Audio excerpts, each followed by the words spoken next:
ओम शांति। आज बाबा के महावाक्य 9 अप्रैल 1971। आज का टाइटल है अव्यक्त स्थिति में सर्व गुणों का अनुभव। हमारा पुरुषार्थ अव्यक्त फरिश्ता का है। अव्यक्त फरिश्ता, अव्यक्त स्थिति, जो हर बार से हम एक ही बात कहते हैं कि निराकारी, निर्विकारी, निरहंकारी, अलंकारी, परोपकारी, ये जो स्थिति है इसमें ये सारे टाइटल्स आ जाते हैं। तो बाबा कहते हैं कि अव्यक्त स्थिति ऐसी हो जिसमें सर्व गुणों की भासना आए, अनुभव हो। और बाबा के महावाक्य आज शुरू करते हैं। बाबा ने कहा, आवाज से परे की स्थिति प्रिय लगती है, वह आवाज में रहने की स्थिति प्रिय लगती है। आवाज से परे की स्थिति प्रिय लगती। प्रश्न है कुछ, तो आप इन प्रश्नों के ऊपर बाबा के साथ आंसर करो। आवाज से परे की स्थिति अच्छी लगती है या आवाज में रहने की स्थिति प्रिय लगती है? वाणी से परे और बाबा कहते हैं वाणी में आना, कौन सी स्थिति अच्छी लगती है?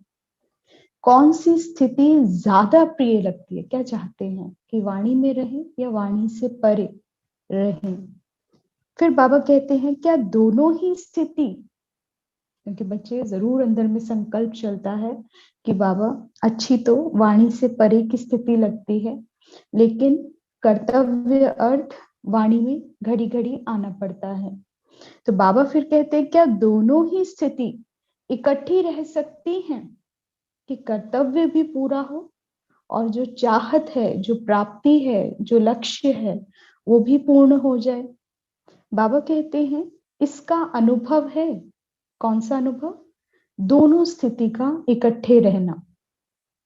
बाबा कहते हैं यह अनुभव करते समय कौन सा गुण प्रत्यक्ष रूप में दिखाई देता है? बाबा ने क्वेश्चन करा कि अगर ये अनुभव करते हो, अब वाणी में आना और वाणी से परे हो जाना, जब चाहे वाणी में आओ, जब चाहे वाणी से परे हो जाओ और सेकंड में खेल हो, तो बाबा कहते हैं फिर कौन सा गुण प्रत्यक्ष रूप में दिखाई देगा? कौन सा प्रत्यक्ष होता है? दादी गुलजार बहुत बेस्ट एग्जाम्पल है इसका कि जब हम दादी को देखते थे तो एक सेकंड में दादी वाणी से परे भी हो जाती थी और वाणी में भी आ जाती थी। भाषण भी करती थी स्टेज पर तो फिर एक सेकंड में परे भी हो जाती थी। स्टेज पर बैठने का, सामना करने का उनको कोई शौक नहीं था, चाव नहीं था। उनका केवल कर्तव्य अर्थ बैठती थी और जैसे ही उनका लेक्चर पूरा होता तो वो सभा में पूछती थी कि मेरा हो गया तो मैं जाऊं, और तुरंत चली जाती थी कि इसके बाद अगर दादी के रथ का कोई कर्तव्य नहीं बचा स्टेज पर तो मैं जाना चाहूंगी, और एकदम अलग डिटैच हो जाती थी। तो किसी ने कहा न्यारा और प्यारा, न्यारा भी और प्यारा भी, यह अवस्था ऐसी है जैसे बीज में सारा वृक्ष समाया हुआ होता है। वैसे ही इस अव्यक्त स्थिति में जो भी संगम युग के विशेष गुणों की महिमा करते हो, संगम युग के विशेष गुणों की जो महिमा करते हो, वह सर्व विशेष गुण उस समय अनुभव में आते हैं। जब अव्यक्त स्थिति के अनुभव में आप हैं तो आपसे क्या वो सभी संगम युग के जो गुण हैं प्रत्यक्ष होते हैं? बाबा कहते हैं क्योंकि मास्टर बीज रूप है ना। टाइटल्स कौन कौन से मिले? मास्टर बीज रूप भी है, मास्टर नॉलेजफुल भी है। तो सिर्फ शांति नहीं है। अव्यक्त स्थिति अगर कोई पूछे तो बुद्धि में आता जरूर शांत स्वरूप अवस्था होगी। बाबा कहते हैं नहीं, तो सिर्फ शांति नहीं, लेकिन शांति के साथ साथ ज्ञान, अतीन्द्रिय सुख, प्रेम, आनंद, शक्ति आदि आदि सर्व मुख्य गुणों का अनुभव होता है। जितने भी मुख्य गुण हो, आपका सतो गुण जो है वो प्रत्यक्ष होता है। बाबा कहते हैं न सिर्फ अपने को लेकिन अन्य आत्माएं भी ऐसी स्थिति में स्थित हुई आत्मा के चेहरे से इन सर्व गुणों का अनुभव करती है। जैसे साकार स्वरूप में क्या अनुभव किया, एक ही समय सर्व गुण अनुभव में आते हैं, क्योंकि एक गुण में सर्व गुण समाये हुए होते हैं। जैसे फिर बाबा एग्जाम्पल देते हैं कैसे एक गुण में सर्व गुण समाये हो। बाबा कंपेयर करते हैं, एग्जाम्पल देते हैं। अब क्या देते हैं, बाबा कहते हैं जैसे अज्ञान में होते हैं ना, तो एक विकार के साथ सर्व विकारों का गहरा संबंध होता है। देह अभिमान में आते हैं और देह के अभिमान से क्या होता है, कामनाएं, इच्छाएं सब कुछ चली आती हैं, काम, क्रोध, लोभ, मोह, अहंकार। तो एक विकार से सर्व विकारों का गहरा संबंध होता है। तो बाबा भी कहते हैं वैसे एक गुण के साथ मुख्य गुणों का भी गहरा संबंध है। एक स्वमान एक गुण लेते हैं तो उसमें ही सारे गुण भी आ जाते हैं। अगर कोई कहे कि मेरी स्थिति ज्ञान स्वरूप है, कल हमने क्या कहा कि ज्ञान स्वरूप, ज्ञान का स्वरूप बनना है, तो ज्ञान भी तो एक गुण है ना। तो बाबा कहते हैं जब कोई कहता है मेरी स्थिति ज्ञान स्वरूप है, तो ज्ञान स्वरूप के साथ साथ अन्य गुण भी उसमें समाये हुए जरूर हैं। ज्ञान के साथ साथ अन्य गुण भी समाये हुए जरूर हैं, जिसको एक शब्द में कौन सी स्टेज कहेंगे। अगर एक गुण है ज्ञान का और उसके साथ अन्य गुण समाये हुए हैं, सर्व गुण आ जाते हैं, मुख्य गुण आ जाते हैं, तो बाबा कहते हैं तो फिर ऐसे को कौन सी स्टेज देंगे, कौन सी स्टेज पर है। तो बाबा कहते हैं ऐसी स्थिति को कहेंगे मास्टर सर्वशक्तिवान। ऐसी स्थिति में सर्व शक्तियों की धारणा होती है, कोई एक शक्ति नहीं लेकिन सभी शक्तियां एक साथ होती हैं। तो बाबा कहते तब कहते हैं मास्टर सर्वशक्तिवान। तो ऐसी स्थिति बनाना यह है समानता, संपूर्णता की स्थिति। ऐसी स्थिति में स्थित होकर सर्विस करती हो, समान भी, मास्टर सर्वशक्तिवान यानी सर्वशक्तिवान के समान, सर्व शक्तियों से संपूर्ण। तो बाबा ने कहा जब ऐसी अनुभव होता है, क्या ऐसी स्थिति में स्थित होकर सेवाएं करते हो, मैं मास्टर सर्वशक्तिवान कहना। ये शक्तियों की स्मृति, कोई भी परिस्थिति हो, कोई भी सामने हो, तो कौन सी शक्ति जब चाहे जिस शक्ति का आवाहन कर ले और उसे प्रत्यक्ष करें। तो बाबा कहते हैं सर्विस करने के समय जब स्टेज पर आते हो तो पहले इस स्टेज पर उपस्थित हो। कौन सी स्टेज, स्वमान की। तो बाबा कहते हैं ऐसी स्थिति में उपस्थित हो जाओ, फिर स्थूल स्टेज यानी जो कहीं पर भी सामना करोगे, कोई स्टेज पर भाषण करने जाओगे, कोई मैदान में भी जाओगे, स्टेज का मतलब वही स्टेज नहीं है, ये विश्व रंगमंच की स्टेज है, परिस्थिति कहीं पर भी आ सकती है। स्टेज पर आओ, पहले स्वमान की स्टेज पर उपस्थित हो जाओ। इससे क्या अनुभव होगा, संगठन के बीच होते हुए भी अलौकिक आत्माएं दिखाई देंगी। चारों तरफ लौकिक आत्माएं, साधारण आत्माएं और बीच में चैतन्य सितारे स्वतः नजर आएंगे जब ऐसी समानता और संपूर्णता की स्टेज पर स्थित होंगे। तो बाबा कहते हैं संगठन के बीच होते हुए भी अलौकिक आत्माएं दिखाई पड़ेंगी। अभी साधारण स्वरूप के साथ साथ स्थिति भी साधारण दिखाई पड़ती है, लेकिन साधारण रूप में होते असाधारण स्थिति व अलौकिक स्थिति होने से संगठन के बीच जैसे अल्लाह लोग दिखाई पड़ेंगे। शुरू शुरू में भी ऐसी स्थिति का नशा रहता था ना।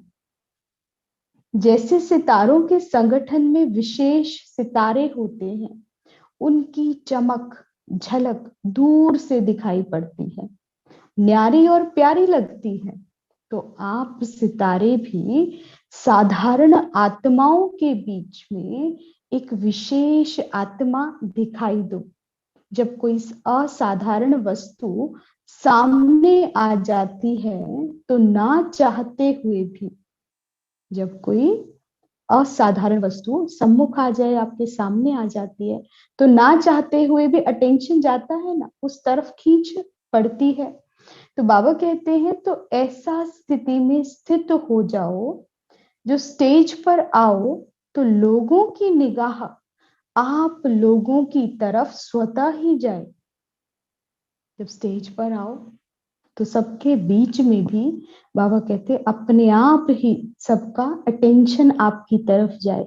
ऐसा दिव्य सितारा, ये मन की अवस्था की बात कर रहे हैं बाबा, बाहरी की नहीं बात कर रहे हैं। जो मन की अवस्था, मन की स्थिति आपकी होगी, वो वाइब्रेट करती है, उसी का अटेंशन है, उसी की खींच है। तो बाबा ने कहा जब अपने को दिव्य अलौकिक सितारा समझेंगे, बाप समान समझेंगे, सर्व शक्तियों से संपन्न समझेंगे, जब उस भाव में स्थित हो जाएंगे तो ना चाहते हुए भी विश्व की जब स्टेज पर आओगे तो साधारण आत्माओं की निगाह आपकी तरफ जाएगी। होंगे आपके साधारण वस्त्र, साधारण वेश में ये देह होगी, लेकिन इस साधारण वेश के भीतर कौन है? असाधारण विशेष अलौकिक आत्मा बैठी है, जिसकी तरफ स्वतः अटेंशन जाता है। बाबा कहते हैं तो ऐसी स्थिति में स्थित हो, स्टेज पर आओ, जो लोगों की निगाह आपकी तरफ स्वतः ही जाए। स्टेज ना दे, लेकिन आपकी स्टेज मन की स्थिति, मन की अवस्था। बाबा कहते हैं स्वयं ही परिचय दे। क्या हीरा धूल में छिपा हुआ भी अपना परिचय खुद नहीं देता है? तो संगम युग पर हीरे तुल्य जीवन अपना परिचय स्वयं ही दे सकता है। संगम युग पर हीरे तुल्य जीवन अपना परिचय स्वयं ही दे सकता है। अब तक की रिजल्ट क्या है मालूम है? अब अभी किस तुल्य बने हो? बाबा पूछते हैं। भाषण आदि जो करते हो उसकी रिजल्ट क्या दिखाई देती है?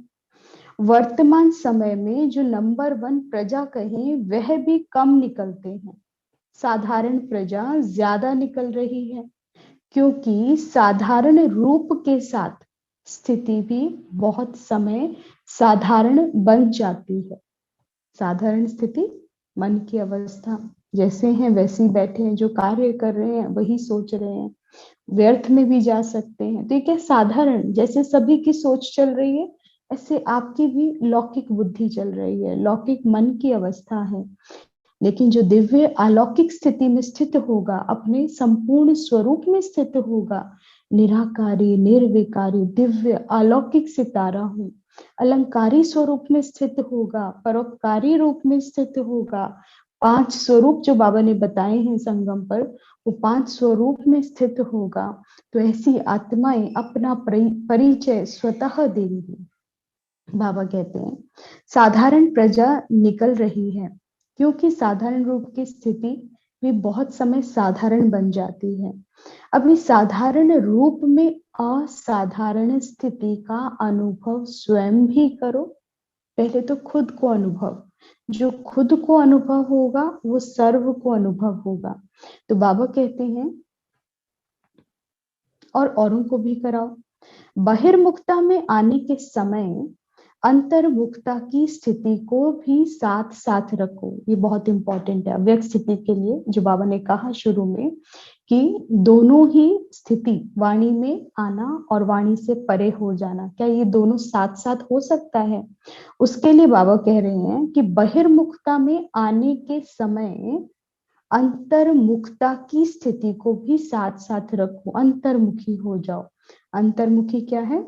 वही निराकारी, निर्विकारी, निरहंकारी, अलंकारी, परोपकारी। तो उस भाव में जब स्थित हो जाएंगे, दिव्य स्वरूप में स्थित हो जाएंगे।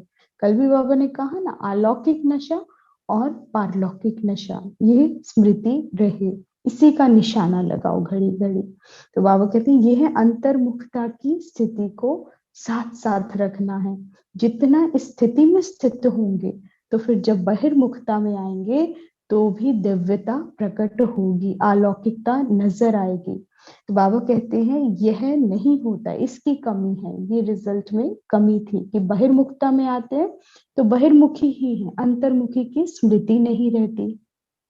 बाबा कहते हैं लेकिन अंतर्मुखी बनकर फिर बाहरमुखी में आना, इस अभ्यास के लिए अपने ऊपर व्यक्तिगत अटेंशन रखने की आवश्यकता है। बाहरमुखता की आकर्षण अंतर्मुखता की स्थिति से ज्यादा होती है। बाहरमुखता की आकर्षण अंतर्मुखता की स्थिति से ज्यादा होती है।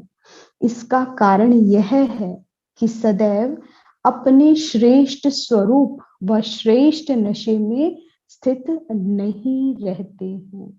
बाहर की खींच ज्यादा है, बाहर का अटेंशन ज्यादा हो रहा है, अंतर्मुखता की स्टेज पर अटेंशन नहीं है। इसका मतलब क्या है कि ये जो आंखें हैं बाहर को देख रही है, पर दर्शन में व्यस्त है। मुख कैसा है? बाहर की तरफ, बाहर के नजारे पर दर्शन करके फिर वही बोल रहा है। कान भी क्या कर रहे हैं? वो भी बाहर की बातों को सुन रहे, व्यर्थ सुनने में व्यस्त हैं। तो जो माया है, माया के आकर्षण में आत्मा खोई हुई है, इसीलिए अटेंशन खिंचाव बाहर का ज्यादा है। तो अंतर्मुखी कैसे बन पाएगी? तो बाबा ने कहा उसके लिए पहले अंतर्मुखी बनो। ये यात्रा करनी है, भीतर की यात्रा करनी है। इन आंखों को भी अव्यक्त कर दो, मुख को अव्यक्त कर दो, मतलब वही बोले जितना जरूरी है, कर्तव्य अर्थ। आंखें वही देखें जितना जरूरी है, और उसमें भी दिव्यता हो, तीसरे नेत्र से देखना है। मन की स्थिति अलौकिक हो, दिव्य हो। स्वमान जो बाबा ने भिन्न भिन्न बच्चों को दिए हैं, तो उन भिन्न भिन्न स्वमान की स्मृति में और स्थिति में स्थित होकर फिर कर्म में आए। तो बाबा कहते हैं कि सदैव अपने श्रेष्ठ स्वरूप, श्रेष्ठ स्वरूप कौन सा है? श्रेष्ठ नशा क्या है? कल भी बताया था कि मैं ईश्वर की संतान हूँ, ईश्वरीय जन्म हुआ है, ये अलौकिक नशा है। तो इनको भूल जाते हैं, अपने सत्य स्वरूप को भूल जाते हैं। श्रेष्ठ स्वरूप श्रेष्ठ नशे में स्थित नहीं होते। तो बाबा कहते हैं इसलिए स्थिति भी पावरफुल नहीं रहती। जब ये स्मृति रहती है कि मैं कौन और मैं किसका। दादी जान की हमेशा इसी दो शब्द में खोई रहती थी हमेशा। मैं कौन, भाषण भी जब भी सुनेंगे उनका तो हमेशा एक ही बात करती थी, मैं कौन, मेरा कौन। इसी में खोई हुई थी, क्योंकि जो जिसमें खोया होता है वही उसके मुख से व्यक्त होता है। तो बाबा भी कहते हैं कि पावरफुल स्थिति ना रहने का कारण क्या है? अपने श्रेष्ठ स्वरूप और श्रेष्ठ नशे की विस्मृति है, भूल जाते हैं।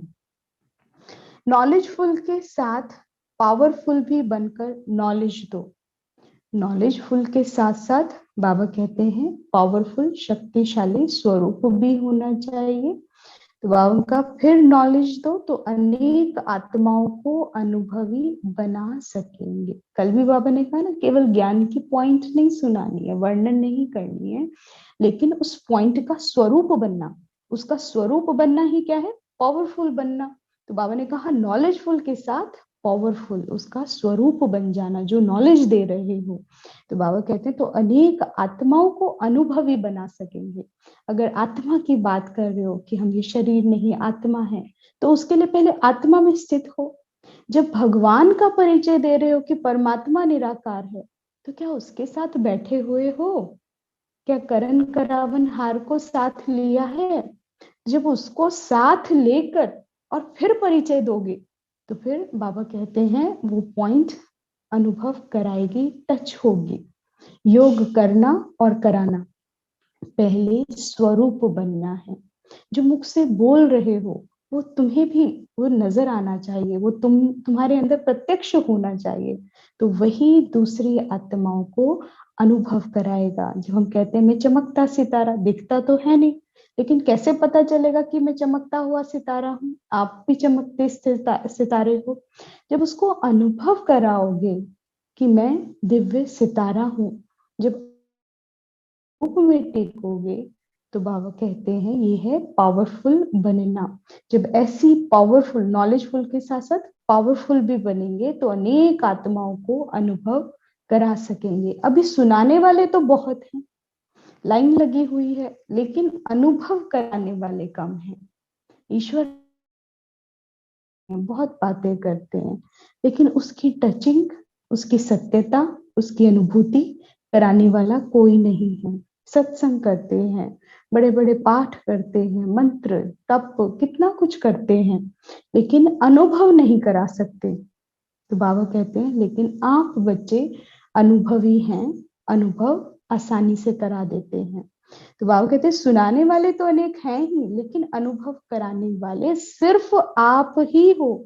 जो जिस समय सर्विस करते हो उस समय यही लक्ष्य रखो कि ज्ञान दान के साथ अपने व बाप के गुणों का दान भी करना है। गुणों का दान सिवाय आप लोगों के अन्य कोई कर नहीं सकता। इसलिए स्वयं सर्व गुणों के अनुभव स्वरूप होंगे तो अन्य को भी अनुभवी बना सकेंगे। इसलिए कमल पुष्प के बाबा ने एग्जाम्पल दिया कि सर्व गुणों के अनुभव स्वरूप होंगे तो अन्य को भी अनुभवी बना सकेंगे। कमल पुष्प समान बने हो, बाबा पूछते हैं, क्योंकि शुरू में क्या कहा कि न्यारा और प्यारा बनना है। तो बाबा ने कहा कि कमल पुष्प समान बने हो, अपने जीवन का ही चित्र दिखाया है ना, कि और कोई महारथियों के जीवन का चित्र है, हमारा चित्र है, ऐसे ही कहते हो। चित्र क्यों बनाया जाता है? चरित्र का ही चित्र बनता है। कोई चीज, किसी के चरित्र, किसी के गुणों का बखान करना है तब उसका चित्र बनाया जाता है। तो ऐसी चरित्रवान हो तब तो चित्र बनाया है ना। यह एक ही चित्र स्मृति में रखकर हर कर्म में आओ तो सदैव और सर्व बातों में अलिप्त न्यारा रहेंगे। कि हमेशा न्यारे, और जैसे कमल का फूल दिखाया है कि कीचड़ में रहते हुए भी अलग है, उसकी दिशा भी कहाँ है, किस तरफ देख रहा है, ऊपर की ओर देख रहा है। ऐसे संसार में रहते हुए जहाँ विकारों की कीचड़ है, सबके बीच में रहते हुए भी तुम्हारी बुद्धि कहाँ हो? ईश्वर की तरफ हो, परमात्मा की तरफ हो, तुम उसमें खोए हो। तुम्हें उन विकारों की बदबू भी ना आए। तुम्हारा तो मुख खिला हो, किसकी याद में? परमात्मा की याद में। तो बाबा कहते हैं ऐसे न्यारे नजर आए। यह अल्प काल के लिए रहते हो, कितना भी कैसा भी वातावरण हो। अब बाबा कह रहे हैं तुम्हारा चेहरा कमल पुष्प के समान हो। तुम्हारे जो चित्र बने हैं देव आत्माओं के, तो तुम चित्र दिखाते हो, ऐसा बनने वाले हैं, फरिश्ता का चित्र दिखाते हो। तो बाबा कहते हैं कैसा भी वातावरण हो, कितना भी भयानक परिस्थिति वाला वातावरण हो, तो कहते हैं कि कैसा भी हो, लेकिन सिर्फ यह चित्र भी याद रखो, हमेशा कमल पुष्प का चित्र तुम्हारे स्मृति में हो कि कमल खिला हुआ है और सबसे न्यारा है और सर्व का प्यारा है, कीचड़ में रहते हुए भी कीचड़ से परे है। तो ये स्मृति रखनी है कि संसार में वायुमंडल कैसा भी हो जाए, वातावरण कितना भी भयानक हो, विकार कितने भी चारों तरफ मंडरा रहे हो, लेकिन तुम्हारा चेहरा खिला हो, ऊपर की तरफ हो, तुम्हारी मन की अवस्था कहाँ हो? शिव बाबा के पास बैठे हुए हो, तुम्हारे चेहरे पर उस ईश्वर का नूर हो। तो बाबा कहते हैं ऐसे न्यारे रह पाएंगे फिर वायुमंडल कैसा भी हो। अभी वायुमंडल का प्रभाव कहाँ कहाँ पड़ जाता है, लक्ष्य बहुत ऊंचा है कि हम 5 तत्वों को भी पावन करने वाले हैं। अब बाबा हमें स्मृति दिला रहे हैं कि तुम्हारा लक्ष्य क्या है। क्या बोलते हो कि हम तो 5 तत्वों को भी पावन करेंगे, खुद भी सतो प्रधान होना है और दूसरों को भी और प्रकृति को भी क्या करना है, सतो प्रधान बनाना है। तो बाबा कहते हैं ऐसे परिवर्तन करने वाले हो, ना कि प्रकृति के आकर्षण में आकर परिवर्तन में आने वाले हो। वह वायुमंडल के वश कभी हो नहीं सकते हैं। कौन? जिनका जीवन कमल पुष्प समान है, जिनकी स्मृति में है कि हम न्यारे और प्यारे हैं। तो बाबा कहते हैं फिर कमल पुष्प के समान सदाकाल रह सकेंगे अगर परिवर्तन करने वाले हो। बुद्धि में स्मृति है कि प्रकृति को भी परिवर्तन करने वाले हैं। वायुमंडल कैसा भी हो, कुछ भी हो रहा हो चारों तरफ, कितना भी गंदगी वाला हो, बदबू वाला हो, लेकिन उसमें भी तुम्हारा चेहरा कैसा होना चाहिए? क्या हो सकता है? तो ये भी बड़ा पेपर है। हमारा चेहरा परिवर्तन हो जाता है, हम प्रभाव में आ जाते हैं। तो बाबा बता रहे हैं कि तुम्हें स्मृति रखनी है कि मैं कौन हूँ, मेरे साथ कौन है। मैं इस प्रकृति को, इस गंदगी को परिवर्तन ही करने आया हूँ। तो अपनी शक्तियों से, अपने गुणों से उस वायुमंडल को भी परिवर्तन करने वाले हैं। आज इस ग्रुप का कौन सा दिन है? अब थ्योरी पूरी हुई, प्रैक्टिकल पेपर देने जा रही हो। अब यह ग्रुप अन्य सभी ग्रुप से विशेष क्या कार्य करके दिखाएगा? कितने समय में और कितने वारिस बनाकर लाएंगी? थोड़े समय में अनेकों को बनाएंगी। बाबा बोल रहे हैं इन्होंने वायदे तो बहुत किए हैं, फंक्शन ही वायदों का करते हैं। जितने वायदे करती हो उन सभी वायदों को निभाने के लिए सिर्फ एक ही कायदा याद रखना है। कौन सा? किसी ने कहा जीते जी मरने का। बार बार जीते जी मरना होता है क्या? बाबा पूछते हैं। जिसने उत्तर दिया कि जीते जी मरना, तो बाबा ने कहा कितनी बार मरोगे? बार बार जीते जी मरना है क्या? मरना तो एक ही बार होता है। बाप दादा सदैव हर एक में सभी प्रकार की उम्मीदें रखते हैं, लेकिन उम्मीदों को पूर्ण करने वाले नंबरवार अपना शो दिखाते हैं। इसलिए इस ग्रुप को मुख्य एक वायदा याद रखना है। सारे कोर्स का सार क्या था? बाबा प्रश्न करते हैं। चित्रों में भी मुख्य चित्र कौन सा प्रैक्टिकल में दिखाएंगे, जिससे बाप दादा को प्रत्यक्ष कर सकेंगे? सभी शिक्षाओं का सार बताओ। कोई भी कर्म से देखने, उठने, बैठने, चलने और सोने से भी फरिश्तापन दिखाई दे। कर्म, हर कर्म में बाबा कह रहे हैं देखने, उठने, बैठने, चलने, सोने, हर एक में फरिश्तापन दिखाई दे कि कोई फरिश्ता है। सभी कर्म में अलौकिकता हो, हर कर्म में। तो बाबा कहते कोई भी लौकिकता कर्म में और संस्कारों में ना हो। ऐसा परिवर्तन किया है, ना तो कर्म में ना संस्कारों में। अब हर चीज को दिव्य बना दो, संस्कार भी दिव्य हो, कर्म भी दिव्यता हो।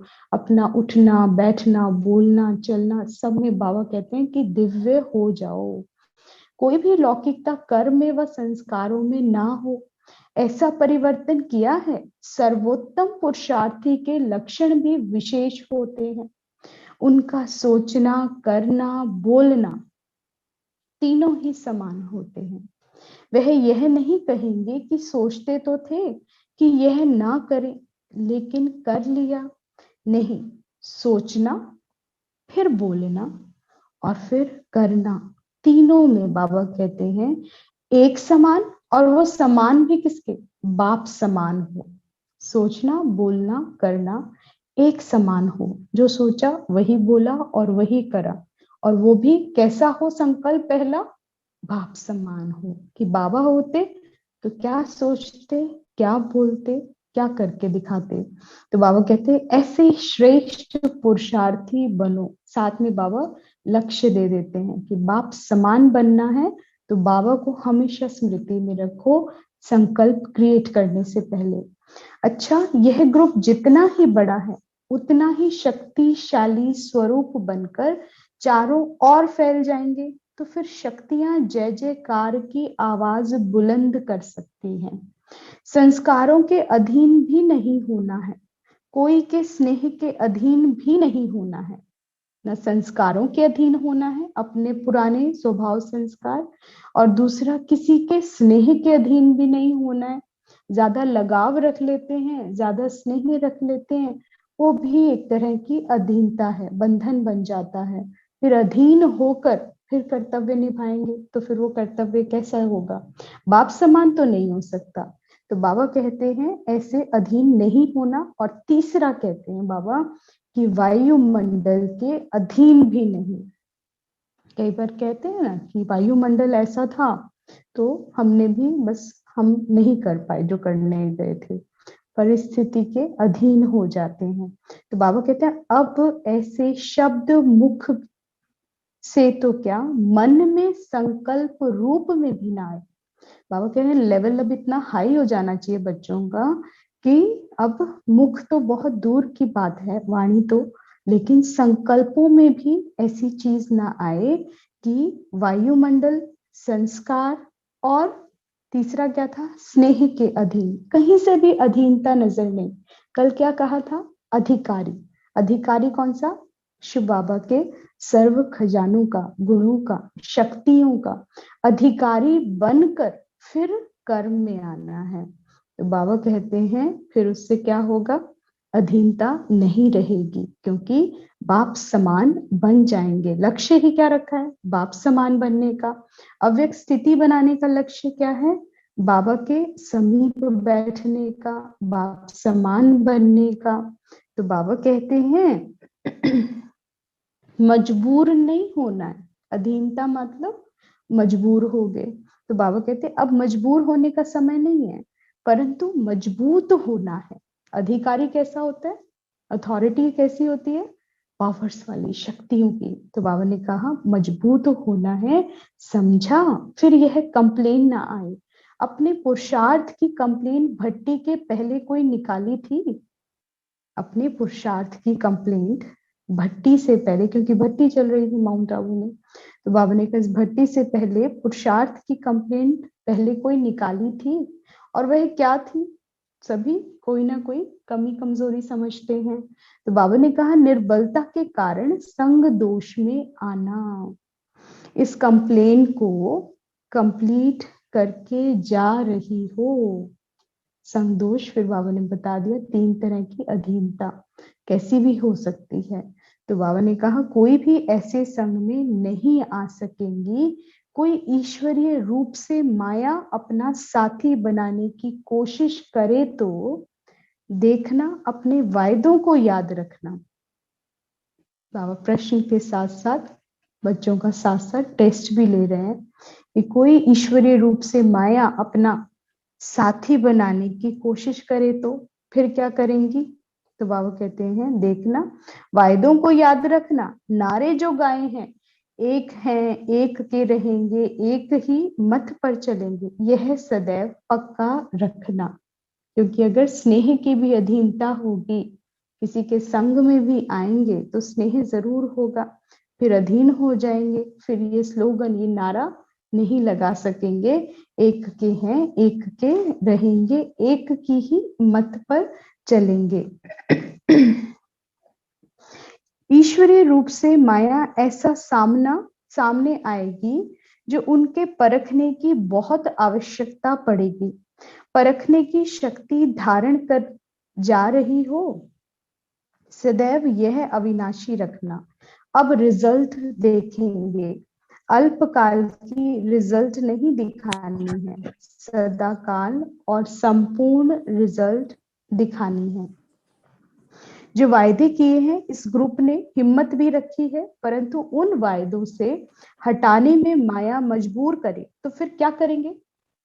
वायदे तो बहुत अच्छे किए हैं, लेकिन समझो कोई मजबूर कर देते हैं, कोई आपको मजबूर कर देता है तो क्या करेंगे।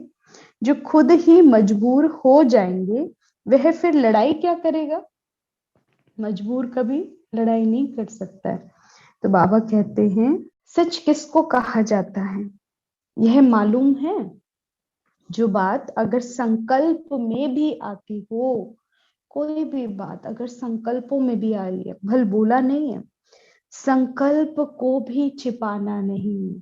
इतना एक्यूरेट और इतना नीट एंड क्लीन बाबा कह रहे हैं, बाबा के साथ रहना है कि संकल्पों में भी कुछ भी चलता है वो भी बताना है। इसको कहा जाता है सच, है ना। तो बाबा कहते हैं अगर पुरुषार्थ कर सफलता भी लेती हो तो भी अपनी सफलता व हार खाने का दोनों का समाचार स्पष्ट सुनाना है। अगर पुरुषार्थ कर सफलता भी लेती हो, हर चीज बाबा को बतानी है, अपनी सफलता या हार हुई तो बाबा ने कहा दोनों समाचार, ये नहीं कि अच्छा अच्छा बाबा को बता दिया, हारना मतलब कोई ना कोई कमी कमजोरी रह गई तो वो भी बाबा से डिस्कस करनी है। तो बाबा कहते हैं यह है सच, सच वाले अपने वायदे पूरे कर सकेंगे। अगर सच बताएंगे तभी तो बाबा सोल्यूशन देगा। तो बाबा कहते हैं तो अपने वायदे पूरे कर सकेंगे। अच्छा, ये थे आज के बाबा के महावाक्य। अव्यक्त स्थिति में सर्व गुणों का अनुभव 9 अप्रैल 1971। बाबा ने इसमें आवाज में आने का बताया कि आवाज में रहने की स्थिति कौन सी अच्छी लगती है, वाणी में आना या वाणी से परे रहना या दोनों, कि सेकंड में आना और सेकंड में आवाज से परे हो गए तो कौन सी स्थिति अच्छी लगती है। फिर बाबा ने गुणों का बताया कि ऐसे गुण की एक ही गुण, एक ही टाइटल धारण करो जिससे सर्व गुण स्वतः आ जाए। जैसे अज्ञानता में एक विकार के साथ सर्व विकार स्वतः आ जाते हैं, देहाभिमान में आए तो बाकी विकार भी स्वतः आते चले गए। ऐसे ही एक गुण को धारण करेंगे तो अपने आप ही ज्ञान का स्वरूप कहते हो, तो ज्ञान के स्वरूप के साथ मैं मास्टर सर्वशक्तिवान कह रहे हो तो सर्व शक्तियां स्वतः आ जाए। तो ये ऐसा नॉलेज हो, बाबा कहते हैं, तो ऐसी स्टेज पर स्थित होकर बाबा ने कहा अपना सेवा करनी है। विशेष टीचर बहनों से बात करें, भट्टी चल रही थी तो बाबा ने कहा समानता और संपूर्णता की स्थिति यानी बाप समान स्थिति बनाकर रखनी है। अव्यक्त स्थिति है ही क्या कि एक गुण से ही सर्व गुण स्वतः प्रत्यक्ष हो आपसे। फिर बाबा ने कहा कि विश्व की स्टेज पर आने से पहले अपने मन की जो स्टेज है उसके ऊपर स्थित हो जाओ। जब उस पर स्थित होंगे तो स्टेज वालों को भी, स्टेज सेक्रेटरी को भी आपका परिचय ना देना पड़े। आप दिव्य सितारा, आप ऐसे अलौकिक नजर आए जो इस विश्व के सामने स्वतः ही प्रत्यक्ष हो जाए। तो ये मन की अवस्था की बाबा ने बात करी थी। फिर उसके बाद बाबा ने ये भी कहा कि हीरा जैसे धूल में छिपा हो तो क्या वो हीरा नजर नहीं आएगा, प्रत्यक्ष होगा। ऐसे ही असाधारण हो आप, अलौकिक हो आप, साधारण आत्माओं के बीच में भी आप ऐसे ही नजर आएंगे। लेकिन कौन नजर आएंगे? जो अपनी हायर स्टेज पर स्थित रहते हैं। अगर साधारण मन की अवस्था होगी, लौकिक में जाकर दुनिया के बीच में जो वायुमंडल है, जैसा प्रोग्राम चल रहा है, अगर वहां पर वही स्थिति में है तो वैसे ही नजर आएंगे, दिव्य अलौकिक नजर नहीं आएंगे। तो बाबा ने उसके लिए कहा बहिर्मुखता में आने के समय अंतर्मुखता की स्थिति बनानी इंपॉर्टेंट है। अंतर्मुखी जो जितना होगा तो जब वो बहिर्मुखता में भी आएगा, वाणी में भी आएगा तो उसकी दिव्यता प्रकट हो जाएगी, क्योंकि अपने सदैव श्रेष्ठ स्वरूप और श्रेष्ठ नशे में स्थित आत्मा होगी। जो जितना अपने श्रेष्ठ स्वरूप और श्रेष्ठ नशे में है, ईश्वरीय नशा जिसको है कि मैं कौन और मेरा कौन, मेरा साथी कौन है, तो बाबा कहते हैं वो अपने आप ही भरी भीड़ में भी प्रत्यक्ष हो जाएगा। नॉलेजफुल के साथ बाबा ने कहा पावरफुल होना भी जरूरी है। केवल नॉलेजफुल नहीं, साथ में पावरफुल होकर फिर नॉलेज देने हैं। तो आत्माओं को अनुभूति होगी, अनुभव कराना इंपॉर्टेंट है। सुनने वाले सुनाने वाले बहुत हैं, लेकिन अनुभव कराने वाला कोई नहीं है। अनुभव किन को हो रहा है? जो निरंतर भगवान के साथ सो रहे हैं, बैठ रहे हैं, खा रहे हैं, हर कर्म जिनका भगवान के साथ चल रहा है। तो बाबा कहते वो बच्चे आप हो, आप ही अनुभव करा सकते हो और कोई अनुभव नहीं करा सकता है। तो बाबा ने कहा नॉलेजफुल के साथ साथ पावरफुल भी बनना है, यानी स्वमान में स्थित होकर बात करनी है। फिर बाबा ने अधीनता का बताया कि कैसे न्यारे प्यारे रहेंगे, वायुमंडल संस्कारों और स्नेह के अधीन नहीं होना है। कमल पुष्प का बाबा ने एग्जाम्पल दिया कि जैसे कमल पुष्प के ऊपर कोई असर नहीं होता कीचड़ का, कितनी गंदगी होती है जहाँ वो खिलता है, लेकिन वो न्यारा और प्यारा होता है। ऐसे ही जो बच्चे निरंतर अपना मुख भगवान की तरफ रखते हैं, अपनी याद की स्मृति में है, तो आसपास वायुमंडल कैसा भी हो, कुछ भी हो रहा हो, उनके ऊपर प्रभाव आ नहीं सकता। वो अपनी ही सुगंध, अपनी ही अवस्था से सारा वायुमंडल भी परिवर्तन कर लेंगे। प्रकृति को परिवर्तन करने वाले हो। बाबा ने कहा तुम पर अधीन नहीं हो सकते वायुमंडल के, क्योंकि तुम्हारा लक्ष्य, तुम्हारा कर्तव्य ही क्या है, तुम्हारा जन्म ही क्यों हुआ है यहाँ, अलौकिक जन्म। इस प्रकृति को, पांचों तत्वों को, आत्माओं को, संपूर्ण सृष्टि को परिवर्तन करने का हुआ है। तो बाबा ने कहा अब ऐसा कुछ करो कि संकल्पों में भी, संकल्प में भी क्या हो, सच्चाई हो। बाबा से कुछ छुपाना नहीं है। बाबा ने कहा कि पुरुषार्थ में चाहे सफलता मिले चाहे असफलता, कुछ भी हुआ है, हर कोई रहस्य रखना नहीं है, उसे कहा जाएगा सत्यता, सच्चाई, सफाई। तो ऐसे शक्तिशाली, पवित्र, शुद्ध अपनी अव्यक्त स्थिति बनाकर रखती हैं। ये थे बाबा के आज के महावाक्य। सोचना, बोलना और करना, बाबा ने कहा एक समान, इसे कहा जाता है श्रेष्ठ पुरुषार्थी। और समानता भी कैसी? बाप समान जैसी। तो बाबा के याद में बैठते हैं, अपनी अव्यक्त स्थिति बनाओ, इन आंखों से भी अव्यक्त हो जाओ, कानों से भी अव्यक्त हो जाओ। जो सुना उसका स्वरूप बन जाओ।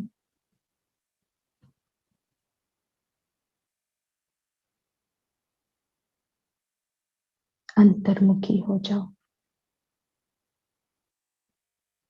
इन आंखों के पीछे कौन बैठा है?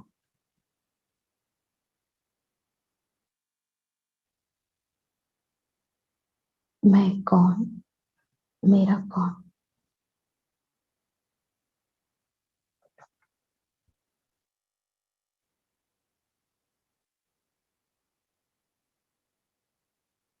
अपने दिव्य स्वरूप में, अलौकिक सितारा स्वरूप में स्थित हो जाए।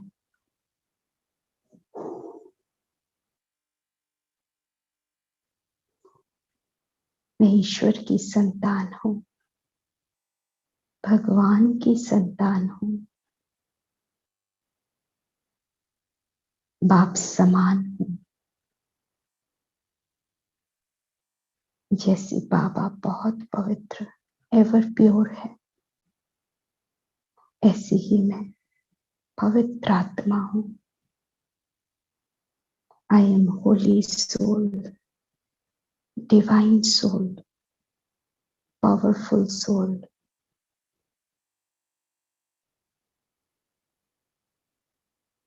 मैं मास्टर सर्वशक्तिवान हूँ। सर्व शक्तियां मुझ में ही समाई हैं। सर्व शक्तियों की अधिकारी मैं आत्मा।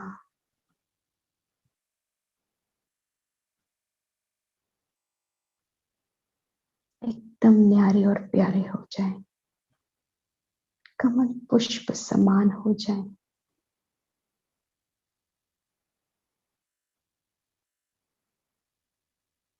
इस संसार की कोई भासना, कैसा भी प्रभाव मुझ पर हो नहीं सकता।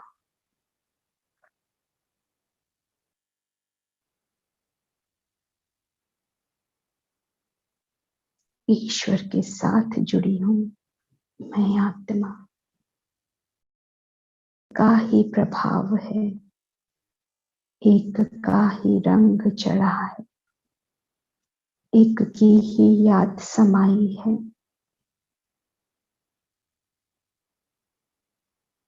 एक के ही रस में लीन हूं,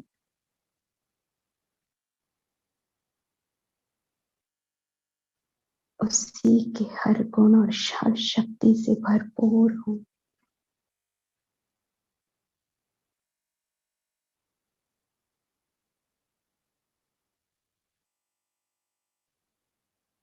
हर बात छोटी है, बस बाप बड़ा है।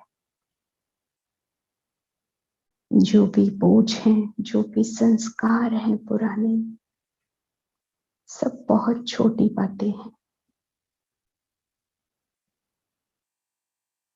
मेरा बाबा सबसे बड़ा है, सर्वशक्तिवान है।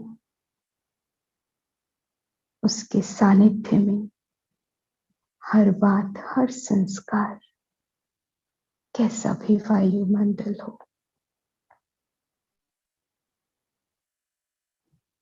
कैसे भी आत्मा का स्नेह हो, कोई मुझे अधीन नहीं बना सकता अपने। बाबा सबसे बड़ा है, सर्वशक्तिवान है, मेरा साथी है।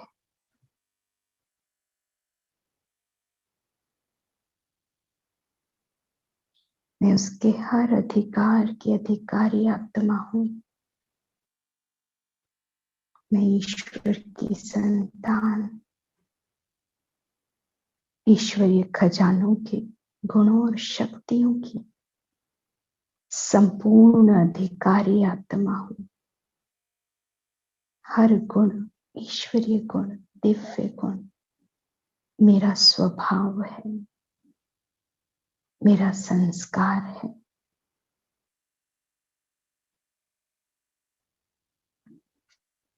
मैं दिव्य आत्मा हूं, अलौकिक आत्मा हूं, पवित्र आत्मा हूं, शिव पिता की संतान हूं। इस देह में चमकता हुआ सितारा हूं, इस देह से भिन्न हूं। पारलौकिक उस धाम की रहवासी हूं।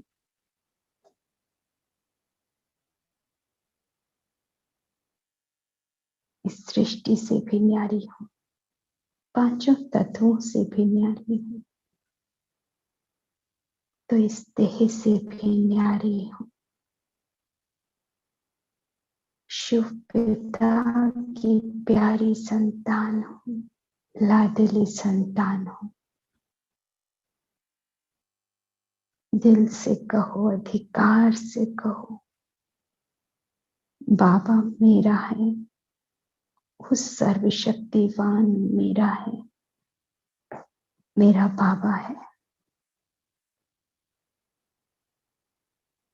हर अधीनता को समाप्त करने वाला स्वयं भगवान मेरा पिता है और उसके हर खजाने के अधिकारी। मैं श्रेष्ठ आत्मा, दिव्य आत्मा, पवित्र आत्मा, निराकारी, निर्विकारी, निरहंकारी, अलंकारी, परोपकारी हूं। पूर्ण प्रकाश देखें।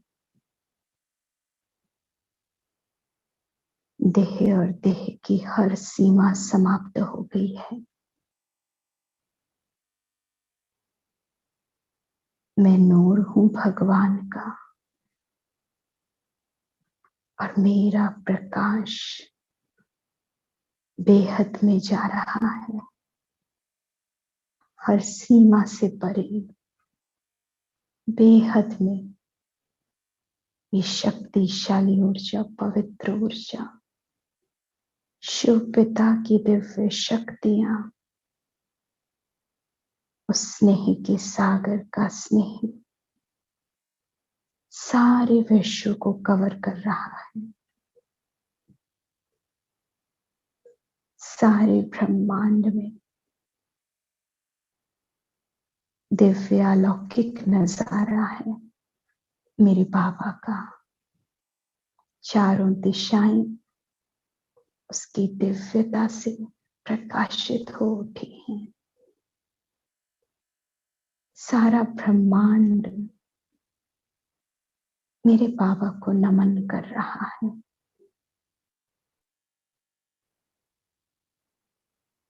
मैं अपने बाबा के साथ हूं।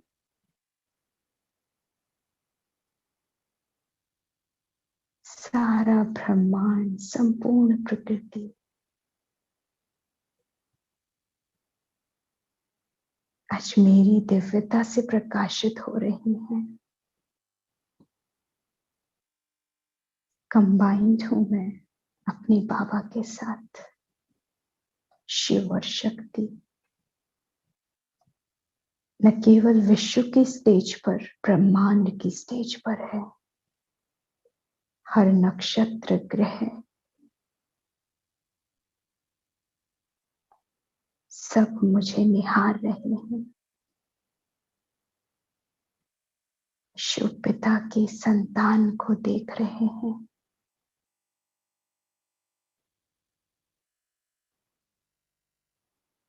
मेरे मस्तक से पूर्ण प्रकाश सारे ब्रह्मांड में जा रहा है।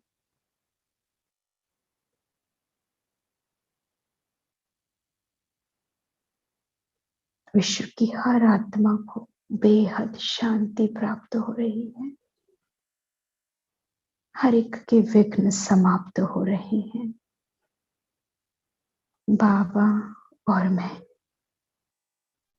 इस दिव्य प्रकाश को प्रकाशित कर रहे हैं। सर्वात्माओं को निर्विघ्न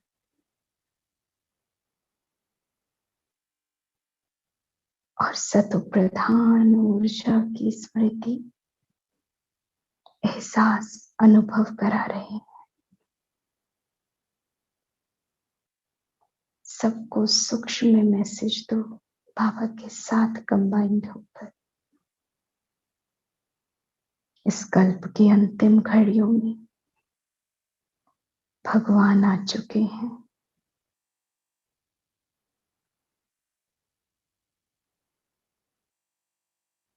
सर्व अपने अधिकारों का चुनाव करें, ईश्वरीय अधिकारों का, और ले लें उसकी सत्ता को जो देने आया है। हर खजाने से भरपूर हो जाए। हर एक बच्चा विश्व राज्य अधिकारी है, उसकी संतान है। पहचान लो, जान लो।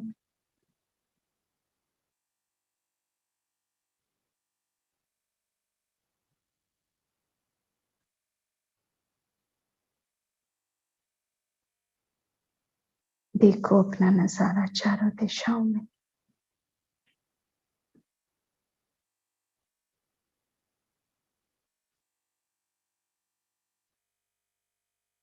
विश्व का ग्लोब सुनहरे प्रकाश से चमक रहा है। संपूर्ण प्रकृति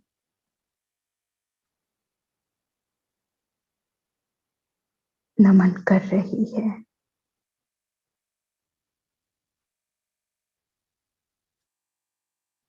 रास कर रही है।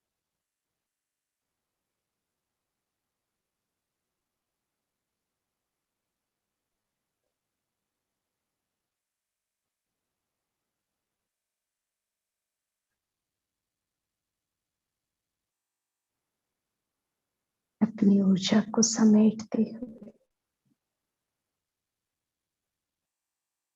वापस मस्तक के बीचों बीच संभाले, बाबा के साथ कंबाइंड रहे। करण करावनहार मेरा साथी है।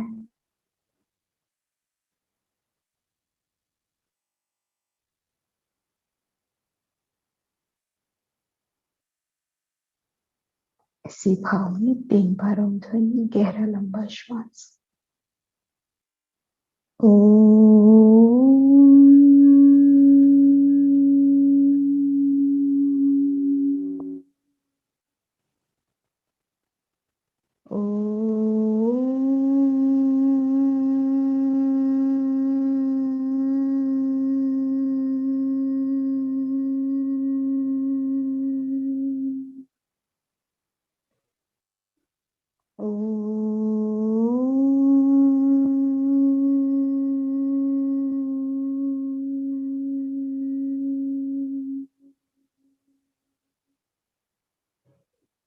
शांति, शांति, शांति।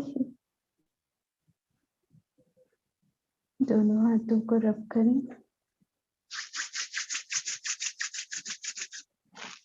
ठीक से आंखों पर palm pressing, आंखें खोलेंगे फिर बंद करेंगे, फिर धीरे से खोलें फिर बंद करें।